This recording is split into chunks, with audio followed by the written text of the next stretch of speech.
भारी सीमेंट से भरे हुए लोहे के तसले को अपने सर के ऊपर रखकर लकड़ी की सीढ़ी से ऊपर जाती हैं और मिस्त्री जहां पर ईंटें या दीवार बना रहा होता है उस मुकाम तक पहुंचाती हैं। अस्सलाम वालेकुम नाज़रीन, आपका मेजबान यासिर शामी आपकी खिदमत में हाजिर है और आप देख रहे हैं डेली पाकिस्तान। ये हैं हमारी पाकिस्तानी बहन, पाकिस्तान का पॉजिटिव चेहरा आसमा, जो कि पिछले 4 सालों से मजदूरी करती हैं, जिसमें आप अपने कैमरे पर देख सकते हैं कि ये ईंटें उठाती हैं। वो तमाम मर्दों को तो आपने ईंटें उठाते देखा होगा, लेकिन किसी औरत का इस तरीके से मजदूरी करना और इस सिन्फ़े नाजुक का 21 साल की उम्र में फौलाद बन जाना माशरे में मौजूद उन तमाम खवातीन के लिए एक रोल मॉडल है। ये अपने हाथों से मसाला बनाती हैं, रेत, सीमेंट, पानी और कई और बेलचों की मदद से उनको मिक्स करती हैं और कपड़े का जो एक इनू होता है उसको सर पर नहीं रखती, बल्कि बराह रास्त उस भारी सीमेंट से भरे हुए लोहे के तसले को अपने सर के ऊपर रखकर लकड़ी की सीढ़ी से ऊपर जाती हैं और मिस्त्री जहां पर ईंटें या दीवार बना रहा होता है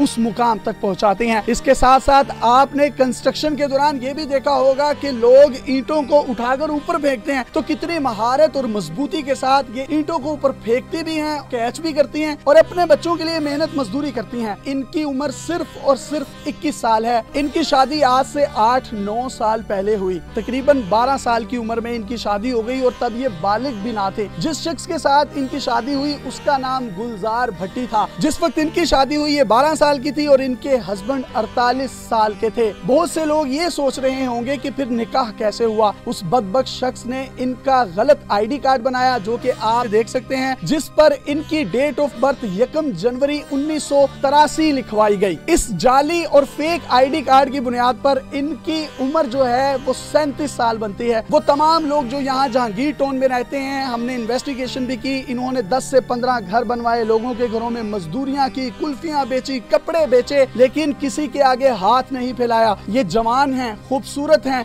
ये चाहती तो कोई धंधा भी कर सकती थी, ये चाहती तो किसी के आगे हाथ भी फैला सकती थी, लेकिन लानत भेजी ऐसे धंधे पर, ऐसे कारोबार पर और किसी गैर की तरफ आंख उठाने को। माह रमजान का ये बाबरकत महीना है, ये रोजे भी रखती हैं और मजदूरी के औकात के दौरान जब टाइम मिलता है नमाज भी पढ़ती हैं। और जब नमाज पढ़ती हैं तो किसी किस्म का कोई आर्गुमेंट या बहाना नहीं देती, बल्कि सीमेंट की बोरी जो खाली होती है उसी को जमीन पर बिछाती हैं और खुदा के हुजूर सजदा रेज हो जाती हैं। नमाज पढ़ने के साथ साथ एक इन्होंने अपने पास बाइक रखी हुई है, जिसमें बच्चों को स्कूल से लेकर आती हैं और स्कूल छोड़ने जाती हैं और दोबारा अपनी मजदूरी पर आकर खड़ी हो जाती हैं। This is real and positive face of Pakistan. Asma, आपको दोनों हाथों से डेली पाकिस्तान का सल्यूट है। आपने ये तमाम काम करने का क्यों सोचा? आप खूबसूरत भी हैं, जवान भी हैं, किसी और तरफ भी जा सकती थी, लेकिन ये मजदूरी, मेहनत करना, ईंटें उठाना, सीमेंट भरना, तसले उठाना, ये क्यों ख्याल आया? सर, मेरी एक बेटी है और एक बेटा है। बेटी को मैंने बेटा बना रखा है इसलिए कि मोहल्ले वाले या कोई ये ना कहे, इशू गलत ना ले।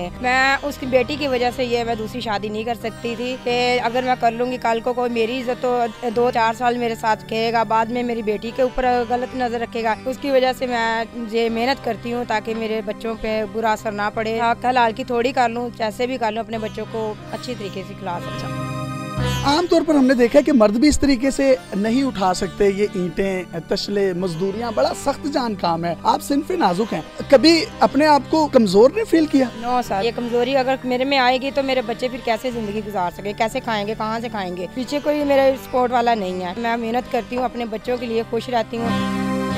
बहन भाई कितना आपके? मेरे बहन भाई इधर नहीं है, वो काफ़ी दूर है, मगर मैं बहन भाइयों के पास ना जाती हूँ, ना मेरा उनसे कोई राब्ता होता है, इसी वजह से कि मैं काम करती हूँ, मगर मेरे पास टाइम नहीं होता। तो आप काम करती हैं तो वो ये नहीं कहते कि हमारी इज्जत पर बात आती है? मेरे बहन भाई मुझे मारते पीटते जरूर हैं। वो गलत कहते हैं कि तुम बाइक चलाती हो, ये मेहनत छोड़ दो, तुम्हारे बच्चे छोड़ देते हैं उधर उनके घर पे। इसमें गलत क्या है? आप किसी के आगे हाथ तो नहीं फैला रही ना, आप कोई धंधा तो नहीं कर रही, आप रिज़्क़े हलाल कमा रही हैं और मेहनत में कौन सी शर्म? मैंने अपने बहन भाइयों को यही बोला था कि मैं किसी के साथ गलत करूंगी तो फिर मुझे चाहे काट देना, मैं अपना ये आपको खुद देती हूँ तैयार। मगर इसके बाद ये है कि अगर मैं 1-2 दिन आपके घर बैठूंगी, 2-3 दिन आप रोटी खाने को मेरे को और मेरे बच्चों को दोगे, बाद में सारी जिंदगी मैं किसी के ऊपर बोझ नहीं बनना चाहती। मैं अपने बच्चों के लिए मैं खुद अपनी जिंदगी को दाव पे लगा सकती हूँ, पर मेरे बच्चों के इशू आए मैं अच्छा नहीं समझती। आपकी शादी 12-13 साल की उम्र में हो गई, तो वो शादी क्या घर वालों ने की थी? जी, वो घर वालों ने शादी की थी। हमारे घर में झगड़ा होता था, हमारे घर वाले बहुत गरीब थे, तो उसकी वजह से इन्होंने शादी की। हस्बैंड की उम्र क्या थी आपके? 48 साल। आपकी उम्र क्या थी उस वक्त? उस वक्त यही 12-13 साल उम्र थी। आप तो मेरे ख्याल बालिग भी नहीं होंगी तब। उस वक्त तो मैं घर में भी काम वगैरह था और गुड़िया वगैरह ये खेलती थी। ससुराल वाले मेरे जेठ था, उसको मैंने कहा मुझे ना गुड़िया ला के दे दे, मैंने खेलना। एक छोटी सी बच्ची है, वो गुड्डियां पटोले जो होते हैं वो उनसे ही खेल सकती है, लेकिन उस उम्र में इनकी शादी की गई और इनके शनाख्ती कार्ड जाली बनाकर इनकी उम्र 37 साल लिखवाई गई, जबकि इनकी उम्र अभी भी जो है वो 21 साल है। तो वो बदबख्त शख्स आपको छोड़ क्यों गया? वो बाहर चले गया था, उसकी वजह से फिर उन्होंने बाद में ना मुझे कॉल की। मेरे बच्चे बीमार थे, फिर मैं मेहनत मजदूरी करती करती फिर आज तक ये इस काम पर मैं आ गई हूँ। उसने कभी बच्चों को भी नहीं पूछा? नहीं, साथ उम्रे करके आया था, सब कुछ किया, मैं उनके खुद पास जाती हूँ आज तक। ईद शबरात वैसे भी उसने कभी बच्चों को देखा तक नहीं। तो ऐसे 7 उम्रों का 8 उम्रों का क्या फायदा? सर ये अल्लाह ताला उसको अजल देगा, मैं नहीं कुछ कह सकती। मैंने अपने बच्चों के लिए बस सोचती हूँ, मैं यही कहती हूँ कि अच्छी तरबियत दो, अच्छी परवरिश करो, ताकि कल को आने वाला वक्त जो है बच्चों को ना बुरा ना हो पास। जब काम पे से घर में जाती हैं, ईंटें उठाती हैं, सीमेंट उठाती हैं, तसले भरती हैं, इतना हार्ड वर्किंग करती हैं, तो रात को नींद कैसे सुकून की आती है? दिहाड़ी कितनी मिलती है? 600 रुपया मैं दिहाड़ी लेती हूँ। मेहनत करती हूँ, चले जाती हूँ, फिर मैं जाके अपने बच्चों के लिए खाना वगैरह बनाती हूँ, उनके लिए काम करके फिर घर का करके 8:30-9 बजे पे हम सो जाते हैं। जो 500 रुपया मेरा वो मैं साइड पे किराए के लिए इकट्ठा कर लेती हूँ। जो 100 रुपया होता है उसका मैं अपने बच्चों के लिए खाने पीने के लिए चीजें ले।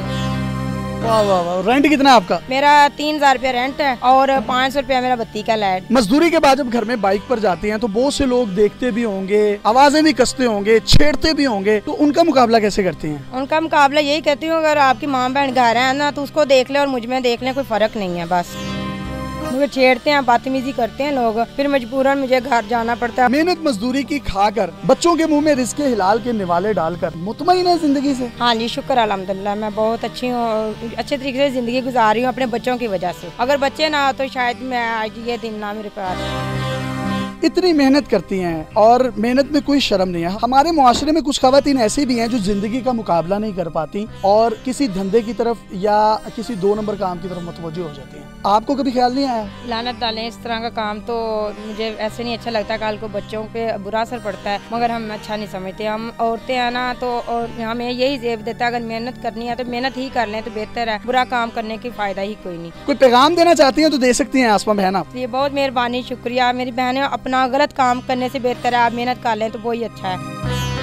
इनकी हौसला अफजाई के लिए अगर कोई भी शख्स इनसे राब्ता करना चाहता है, इनकी मौली मुआवनत करना चाहता है, इनको घर लेकर देना चाहता है, तो दिल खोल कर रमजान के इस बाबरकत महीने में इस बहन का, इस बेटी का साथ दीजिए, जो कि real and positive face of Pakistan है। नंबर आप अपनी स्क्रीन पर देख सकते हैं, लेकिन खुदारा आपसे हाथ जोड़कर अपील है कि काइंडली अगर आप इनकी हेल्प नहीं कर सकते तो इनको बेजा फोन करके तंग ना करें, इनसे कोई उल्टे सीधे सवाल ना करें। अगर आपके पास भी कोई हैरत अंगेज स्टोरी, मोटिवेशनल टैलेंट है तो आप डेली पाकिस्तान पे हमें इनबॉक्स कर सकते हैं। अपने मेजबान यासिर शामी को इजाजत दीजिए। देखते रहिए डेली पाकिस्तान। अल्लाह हाफिज।